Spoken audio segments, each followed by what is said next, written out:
Muito bem. Então, conhecido esses três tipos de radiação, a gente pode começar a desenvolver alguns trabalhos. Mas também vou lembrar de um outro tipo de radiação, tá? Que é a radiação X. A radiação X também é formada por elétrons energizados e que ela tem um grande poder de penetração. Como é que ela é usada no nosso dia a dia? Todo mundo sabe, a radiografia. Como é que funciona? Os raios X, eles conseguem atravessar tecido mole, conseguem atravessar músculo, carne, tá? Mas não conseguem atravessar o osso. Então, quando você vai tirar uma radiografia, você fica entre um canhão de raio X e uma placa, né, um pedaço de papel, onde, uma chapa, uma espécie de chapa, que é branca. Mas que quando a radiação ela incide nessa placa branca, ela fica escura, enegrecida. Então você fica entre esse canhão de raio-x e a placa branca. Quando ele dá o disparo, a radiação vai atravessar seu corpo. Aonde ela chegar, ela vai escurecer. Mas como ela não atravessa o osso, aonde não chegou a radiação, porque o osso impediu, ali permanece branco. Então você consegue ter uma foto de dentro do corpo, né? Quem também descobriu o raio-x foi o Röntgen, tá?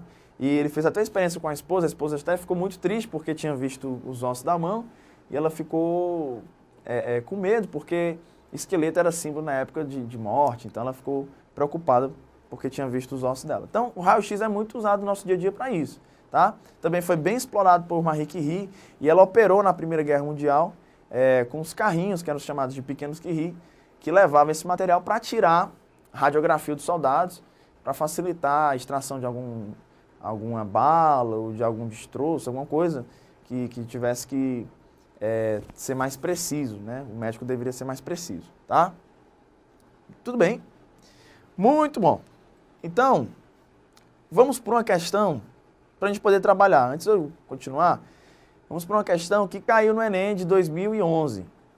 Questãozinha tranquila. 2011 ou foi 2012? Questãozinha tranquila, é só interpretar o que ele está mostrando. Você está vendo aí uma radiografia, né? Muito bem, é o que eu acabei de falar do raio-x.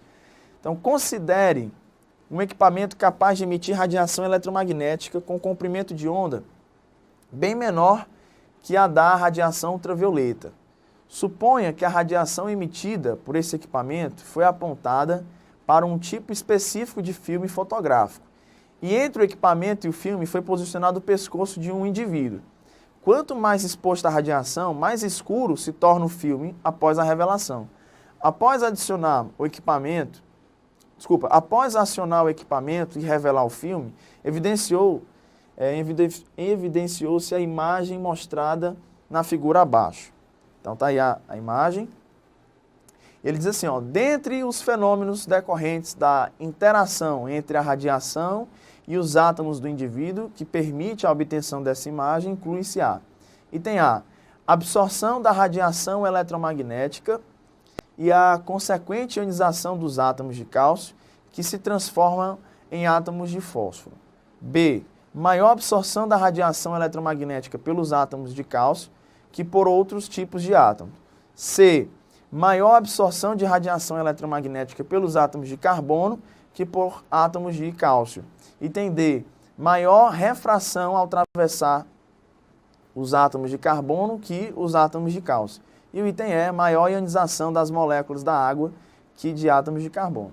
O item correto para essa questão seria o item B, maior absorção da radiação eletromagnética pelos átomos de cálcio que por outros tipos de átomos. Então, a explicação seria essa. A radiação estava atravessando o corpo, os átomos de carbono que formam o meu músculo, que formam a minha pele, o meu pelo, não conseguem absorver essa radiação, então conseguem atravessar e aí conseguem sensibilizar a chapa, mas os átomos de cálcio que formam os ossos absorvem essa radiação, não permitindo a sua passagem e fazendo com que a chapa permanecesse naquela região, permanecesse intacta, tudo bem? Bom, galera, eu vou mostrar para vocês um vídeo, é um pedaço, alguns segundos, é um vídeo do documentário da BBC, certo? Se não me engano, o poder dos elementos, tá? Chamado de Química, uma história volátil. São divididos em 3 episódios, tá? E aí ele mostra, o repórter, ele mostra a emissão de radiação alfa. O que você vai ver é uma placa de Petri contendo material radioativo e dentro vai ter um pozinho. A radiação alfa é tão pequena, essas partículas são tão pequenas, prótons e nêutrons, que não é possível você ver, tá? Mas quando ela está saindo, você percebe o caminho no pó, o pozinho que ele vai formar. Então você vê só o rastro da radiação das partículas passando. Beleza? Confira aí.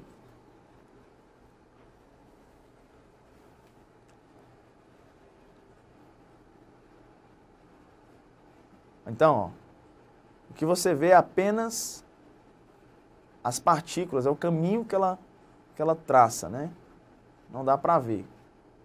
Interessante, não? Muito bem. Prosseguindo.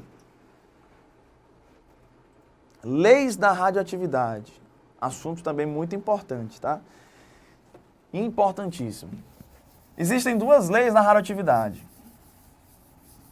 A primeira fala sobre a emissão de radiação alfa. E a segunda fala sobre emissão de radiação beta. Então, o que é que diz a primeira lei? Primeira lei da radioatividade. Todo material radioativo, todo radionuclídeo, todo átomo radioativo que emitir uma radiação alfa vai ter o seu número atômico diminuído em 2 unidades e a sua massa atômica diminuída em 4 unidades. Por quê? É óbvio, você tem aqui, por exemplo, o urânio 235, né? Que é 92, aqui é o 235. A massa fica aqui em cima. Então, quando ele emite uma radiação alfa, sabendo que uma radiação alfa é formada por 2 prótons e pesa 4, ele vai se transformar em um elemento que apresenta 90 prótons e que vai ter massa 231. Esse elemento, por ter o número atômico 90, é identificado como tório. Tá? Então, essa é a primeira lei da radioatividade. Todo e qualquer material radioativo que emitir uma radiação alfa vai se transformar em outro elemento que tem um número atômico 2 unidades menor e massa atômica 4 unidades menor. Beleza? A segunda lei diz sobre a radiação beta.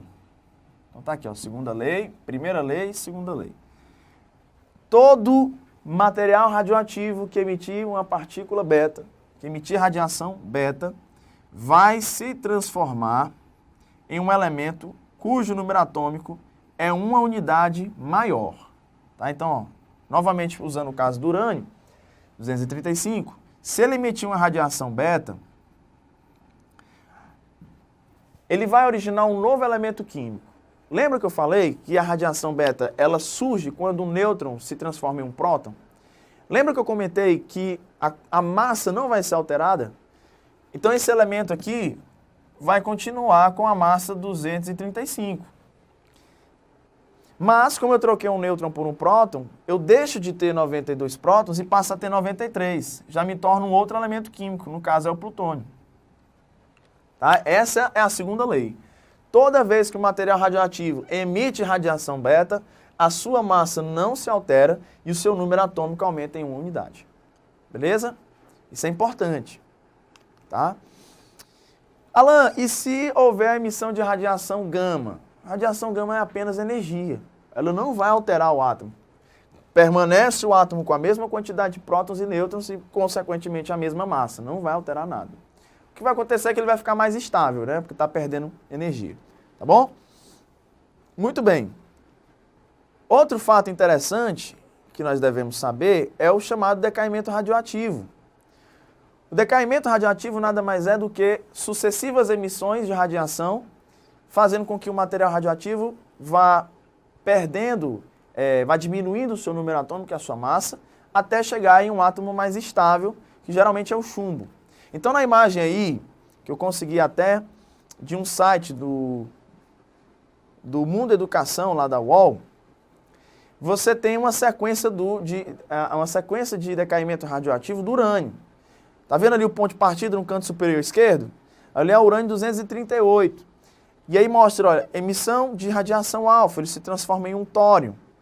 Aí ele libera radiação beta, se transforma no protactínio, depois emite a radiação beta, volta a ser urânio, mas aí o número atômico dele, desculpa, a massa atômica dele já não é 238, é 234. E vai seguindo toda um caminho de várias emissões de radiação, né, alfa, beta, hora beta, até chegar no chumbo ali, ó. Você vê no caminho lá no finalzinho, o chumbo de número atômico 82 e a massa atômica 206. Nós chamamos isso de decaimento radioativo. Por quê? Porque você tem uma partícula grande, com uma certa massa, com um certo número atômico, e aí ela vai se transformando em elementos ou de número atômico menor, ou de massa atômica menor, até chegar no elemento estável. Tá certo? Isso é importante. Outro fato, outro conceito que nós devemos ver é a tal chamada meia-vida. Professor Lão, o que é a meia-vida? Meia-vida é o tempo necessário, é o tempo que vai levar para que a metade do material original tenha decaído. Tá? Por exemplo, imagine que eu tenha inicialmente 1 kg de urânio. Depois de um tempo, que nós chamamos de meia-vida, depois de uma meia-vida, vai restar 500 gramas desse urânio. Depois de mais uma meia-vida, vai restar 250 gramas. Então, a cada intervalo de tempo certo e definido, a massa do material vai se reduzindo à metade. Por isso que nós chamamos de tempo de meia-vida. Tá? Então você tem vários casos. Por exemplo, o carbono 11, a gente vai ver na questão que ele tem um tempo de meia-vida acho que de 21 dias. Ou seja, a cada 21 dias ele tem uma redução pela metade da sua quantidade. Tá certo? E aqui tem um gráfico, ó. Esse gráfico mostra a redução da quantidade de iodo 131 em gramas. Tá? Então, olha lá no início do gráfico. Isso aqui é um gráfico como exemplo, certo? Cada elemento radioativo vai ter um gráfico diferente ali na linha do tempo. Então, aqui você tem no eixo das abscissas a massa de iodo 131 em gramas. E você tem na ordenada, né? Na ordenada você tem ali a quantidade de massa que está sobrando do iodo 131. E na abscissa, né, que é o eixo X, você vai ter os dias. Então veja aí, ó, no gráfico você tem 10 gramas de iodo 131, passou 8 dias, agora só tem 5 gramas, passou mais 8 dias, né, no final de 16 dias. Já vai ter 2,5 gramas e no final de 24 dias só vai ter 1,25 gramas, né? Ou seja, a gente disse que o tempo de meia-vida do iodo 131 é de 8 dias. Tá certo? Porque a cada 8 dias ele vai reduzir a metade a sua massa. E o gráfico é sempre assim, um exponencial, decrescente. Tá bom? Vamos para uma questão? Essa questão fala de meia-vida, não aborda gráfico, mas é bem interessante para a gente trabalhar. Glicose marcada com nuclídeos de carbono 11 é utilizada na medicina para se obter imagens tridimensionais do cérebro, por meio de tomografia de emissão de pósitrons. A desintegração do carbono 11 gera um pósitron com tempo de meia-vida de 20,4 minutos, de acordo com a equação da reação nuclear. Então você está vendo aí o carbono 11 emitindo um pósitron. Um pósitron nada mais é do que uma partícula idêntica à do elétron, mesma massa, mesmo comportamento, porém de carga positiva. Então ele emitiu um pósitron e se transformou em boro 11. Aí ele diz assim, ó, a partir da injeção de glicose marcada com esse nuclídeo, o tempo de aquisição de uma imagem de tomografia é de 5 meias-vidas. O tempo de aquisição de uma imagem de tomografia é de 5 meias-vidas. Considere que o medicamento contém 1 grama desse carbono 11 aí. A massa em miligramas do nuclídeo restante, após a aquisição da imagem, é mais próxima de. Pronto. Então, você vai trabalhar com a questão só da interpretação. até esse tempo que ele deu aí, 20,4 minutos, não vai ser necessário, porque ele não perguntou quanto tempo vai ser. Porque aí era só você multiplicar por 5, né? Quanto tempo durou esse exame? Ah, foram 5 meias-vidas, a questão diz. Cada meia-vida é 20,4 minutos, então era só você multiplicar. Mas a questão não quer saber o tempo, quer saber o que vai sobrar desse nuclídeo de carbono 11, sabendo que foi utilizado inicialmente 1 grama desse medicamento. Então você vai fazer um raciocínio bem simples. Partindo de 1 grama, passando uma meia-vida, e nós representamos a meia-vida, até esqueci de comentar, por T ou menos, né? Desculpa, T1 sobre 2, vai ter, após uma meia-vida, vai ter 0,5 gramas. Depois de mais uma meia-vida, você vai ter 0,25 gramas. Depois de mais uma meia-vida, você vai ter 0,125 gramas. E aí eu vou lançar a mão na calculadora para ter valores mais precisos, tá? Para não evitar erro. Passou mais uma meia-vida. Até então foram 3. Passou mais uma meia-vida. Então você vai pegar 0,25 e vai dividir por 2. Vai ser 0,0625. Até então, 4 meias-vidas. Se eu passar mais uma meia-vida, dividir por 2, você vai ter um total de 0,03125 gramas. Sendo que a questão deixou claro que não quer em gramas, a questão quer em miligramas. Então, transformando de gramas para miligramas, você vai dividir por 1000, tá? De grama para miligrama, você vai multiplicar por 1000, desculpa. Que vai dar um 31, isso aqui é equivalente a 31,25 miligramas. Então, qual seria o item? Aproximadamente 31,25, você arredonda para 31,30, né, que é 31,3, e o item correto vai ser o item D. Tudo bem? Questãozinha fácil, né? Só trabalhou com o conceito de meia-vida, não foi nada difícil, mas pode acontecer da questão ela trazer informações mais difíceis ou pedir a quantidade de material residual depois de muitas longas vidas. Desculpa, depois de muitas meias-vidas, né? E aí vai acontecer que vai ficar difícil você trabalhar com uma questão desse tipo. Vou dar um bizu para vocês. Tem uma formulazinha para você poupar tudo isso aqui, tá? A fórmula é...